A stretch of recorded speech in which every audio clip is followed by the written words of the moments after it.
মোরা ছিলাম সবে এই জামিয়ায়, ইলমি আবহে পরম মায়ায়।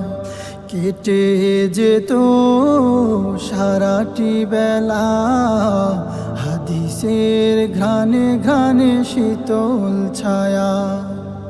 যেতে চায় না মন, যেতে চায় না এই কাফেলার প্রেম মায়া ছেড়ে। আসাতি যাদের ভালোবাসা ভুলে থাকবো বলো কেমন করে। দু চোখ ভরে তাই অশ্রু দিয়ে আজ শোকা হতো এই বিদায়েরই ক্ষণ। ভাঙা হৃদয়ে কত